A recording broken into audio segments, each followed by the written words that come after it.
How to open Sofi bank account online. Looking to open a Sofi bank account online? Sofi offers a simple, fee-free banking experience with great features like high interest savings and easy mobile management. So let me guide you step by step to open your account today. Visit the Sofi website, so go to sofi.com and navigate to the banking section. Select the account type you want, such as Sofi checking and savings. Click on Get Started to begin the online application. If you don't have a Sofi account, you'll need to create one by providing your email and setting a password.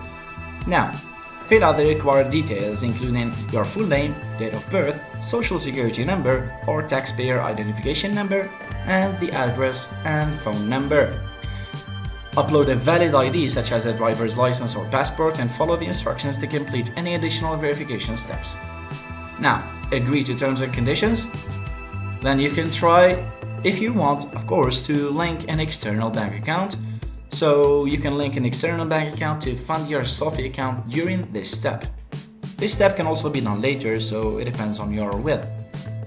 Now, install the Sofi app to manage your account, set savings goals, and access exclusive features. Once your application is approved, you can start using your Sofi account for deposits, transfers, and more. You will have an email verifying that approval. And that's it. Thanks for watching.